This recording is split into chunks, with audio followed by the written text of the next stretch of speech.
할렐루야, 오늘도 진리의 말씀과 그리스도의 사랑으로 충만해지시길 축복합니다. 여호수아 1장 1절부터 9절까지의 본문으로 하나님의 말씀을 전하겠습니다. 1절, 5절, 8절만 읽겠습니다.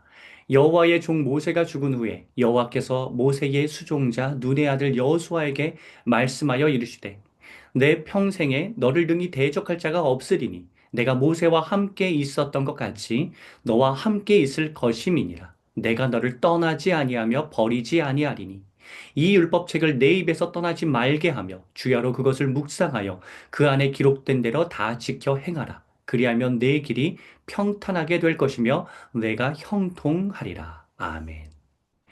여호수아가 본격적으로 이스라엘의 지도자로서 활동하는 여호수아 1장의 본문은 여호수아가 하나님과 대화하는 장면으로 시작합니다.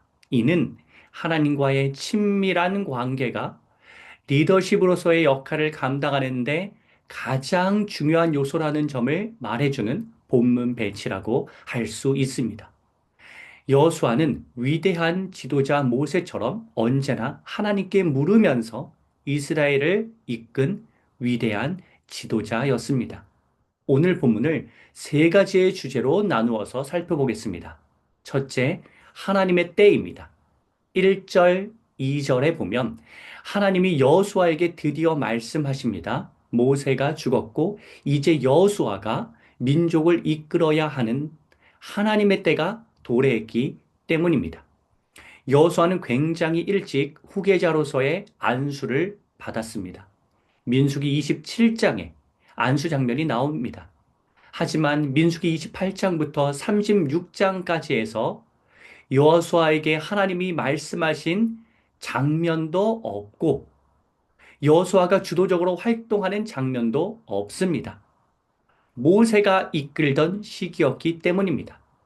민수기 28장부터 36장까지는 비록 27장에서 여호수아가 안수를 받았지만 여호수아가 본격적으로 활동한 시기가 아니라 리더십으로서 준비하는 과정이었습니다.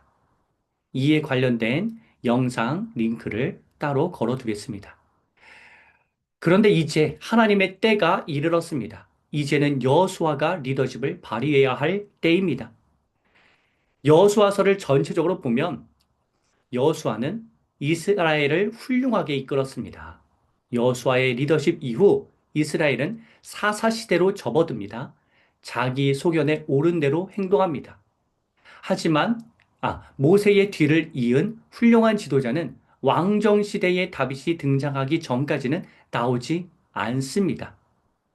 그렇지만 여호수아는 모세의 뒤를 이어 훌륭한 지도자로서의 역할을 잘 감당합니다.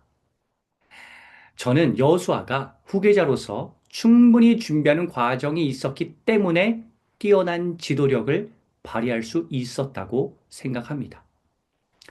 2절에 나오는 하나님의 명령, 가라는 단순히 무턱대고 준비도 안 되었는데 가라고 하시는 하나님의 무책임한 명령이 아닙니다.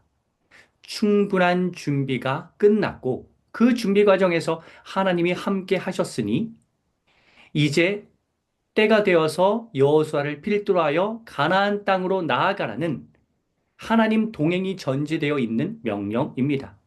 여러분, 우리도 하나님의 때에 어떠한 자리에서 쓰임을 받게 될 텐데 그 사역을 위해서 차곡차곡 미리 잘 준비하시고 그 준비 과정에서 하나님의 인도하심을 경험하시길 축복합니다.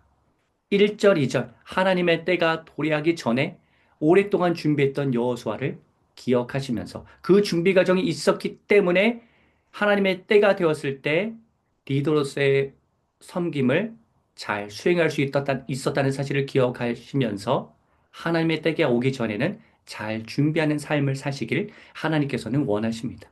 둘째, 담대함의 원천이라는 주제로 살펴보겠습니다. 3절부터 6절까지를 보면 하나님은 모세와 맺은 언약을 잊지 않으시겠다고 여호수아와 약속하십니다. 3절, 4절, 6절 여호수아가 밟는 모든 땅을 주시겠다고 말씀하십니다. 5절 대적할 자가 없다는 표현은 하나님이 여호수아의 든든한 후원자, 지원자, 버팀목, 지도력의 원천이 되어 주시겠다는 약속과 같습니다. 하나님은 여호수아가 담대해질 수 있는 원동력이 되십니다. 마치 유치원생 자녀가 곁에 있는 아빠의 존재로 인해 자신감 있게 행동하듯이 6절에 강하고 담대하라 라는 이 하나님의 말씀은 이제 갓 지도자로서의 활동을 시작하는 여호수아에게 나 여호와 하나님을 믿고 마음껏 사역하라. 하나님의 일을 소신 있게 하라는 용기와 격려의 메시지. 늘 곁에 함께 하겠으니 담대함의 원천되는 나를 믿고 지도력을 발휘하라. 라는 그러한 의미의 메시지입니다. 여러분, 하나님은 우리의 방패가 되어 주시기에 우리는 담대할 수 있습니다. 셋째, 말씀 중심이라는 주제로 살펴보겠습니다. 7절부터 9절까지의 내용을 보면 하나님은 여호수아에게 말씀 준수를 강조하십니다. 8절, 말씀이 입에서 떠나지 않는다는 뜻은 언제나 말씀을 읊조리면서 되뇌는 말씀 중심의 삶입니다. 7절, 율법을 일부만 지키는 것이 아니라 모두 다 지켜야 합니다. 이처럼 말씀을 다 지키고 말씀이 중심이 되는 삶을 살아야지만 형통과 평탄이 보장된다는 교훈으로 하나님은 여호수아를 가르치십니다. 형통과 평탄의 방점이 있는 것이 아니라 말씀 중심의 삶, 모든 말씀을 지키는 삶이 중요하다는 교훈을 하나님은 지금 하고 계신 것입니다. 이 구절을 보면서 하나님은 무조건적인 사랑을 베푸시는 줄 알았는데 조건적인 조건을 제시하는 하나님이 아닌가라고 오해하는 분이 있습니다. 이에 대해서 두 가지로 설명해 드리겠습니다. 먼저, 말씀대로 살면 형통하고 평탄하게 된다는 말씀은 조건이 아니라 인생의 원리 안내라고 할 수 있습니다. 조건이 되려면 하나님이 뭔가 이득을 보는 게 있어야 하는데, 내가 말씀대로 산다고 해서 하나님이 보시는 이득이 무엇입니까? 없습니다.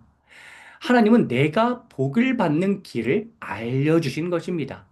다음으로 오늘 본문의 전체적인 흐름을 한번 보십시오. 하나님께서 함께 하시겠다고 약속을 먼저 하시고 나서 말씀을 지키라고 교훈하십니다. 이는 하나님이 함께 하실 때 우리가 말씀대로 살아갈 수 있다는 의미도 담겨 있는 전체적인 구조입니다.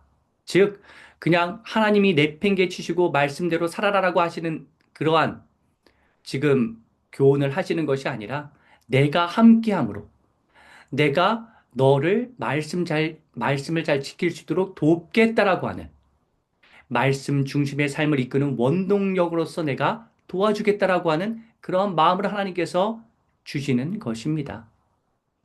7절의 구조를 보면 율법을 다 지키고 우로나 좌로나 치우치지 않으면 형통한다라고 나옵니다.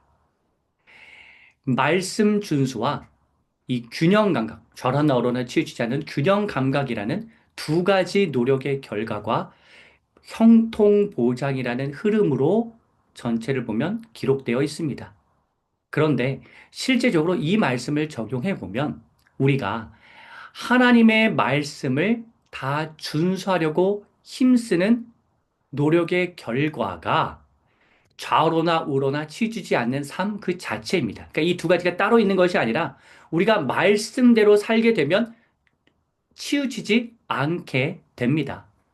참고로 좌우로 치우치지 않게 된다는 게 정치적으로 좌우를 의미하는 게 아닙니다. 또한 중도가 균형이 아닙니다. 진실과 거짓의 싸움에서는 진실로 완전히 향해야지만 그것이 균형이라는 사실 또한 함께 알아야 합니다. 9절에 보면 내가 내게 명령한 것이니 강하고 담대하라고 나옵니다. 이때의 명령은 무엇일까요?